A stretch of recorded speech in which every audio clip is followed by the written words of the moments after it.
Welcome back to the Huddle YouTube channel. I'm your host, Owen, and today we're going to be going over my day one draft grades. However, instead of making one long extended video where you're going to have to sit there and sift through each team and try to find where your team is talked about so you can watch about 5 minutes of a 40-minute video, I'm going to make individual videos for each team that picked in the first round. Now, if you were a team that had multiple picks, I'm going to talk about you guys in one video together with all your picks in there. If you just have one pick, it's going to be a shorter one. I'm just going to give my thoughts on your guys' pick and what you should be doing going forward with the draft. So, with that out of the way, let's get started. First up, we're going to have the Carolina Panthers taking Bryce Young at pick number 1 overall. Now, this is going to be a different bucket I'm not going to get into right now. I had Bryce Young and Will Levis tied for my number 1 quarterback. Again, not going to get into the second part, but just talking about Bryce Young and the Panthers.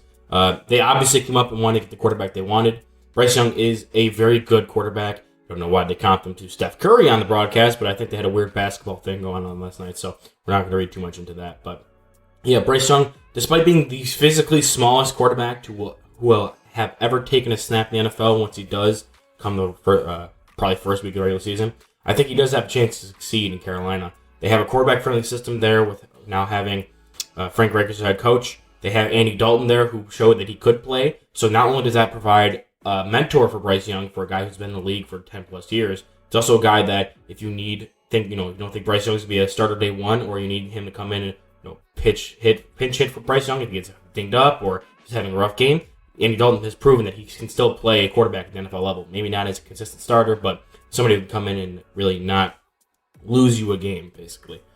So Bryce Young is really set up to succeed here. Most people will be concerned about the lack of weapons he has there. First off, I want to touch on the offensive line before I get into that. They have had a very consistent offensive line for the first time in a long time. They really fixed guard and tackle last year with Brady Christensen kicking inside the guard and having Ike McQuanu out at left tackle. So I think they're set up to protect him, especially for a guy who's shorter. And it kind of helps that your left tackle is a shorter left tackle. Like the biggest issue with McQuanu last year was he doesn't have the height to play tackle. He might be a guard.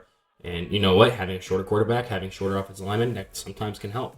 So having a good, shorter left tackle is probably better for Bryce Young, to be honest with you. But going back to the weapons, they brought in Hayden Hurst, DJ Chark, and Adam Thielen. Now, they got rid of DJ Moore in that trade, obviously. But I feel like at the very moment, they've kind of nullified the amount of, they're losing when it comes to talent.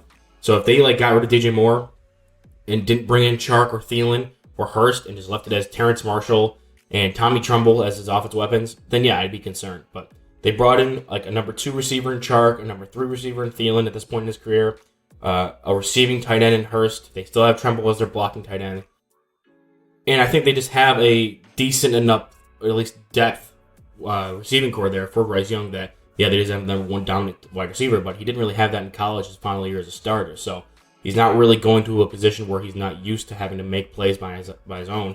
Now it's going to be at the NFL level, which is going to be a little more difficult. However, I do think someone like DJ Chark has shown to be able to elevate to be a 1,000-yard receiver with Gardner Minshew that 1 year in Jacksonville. Hayden Hurst has really progressed well after being in the Bengals for the past few seasons.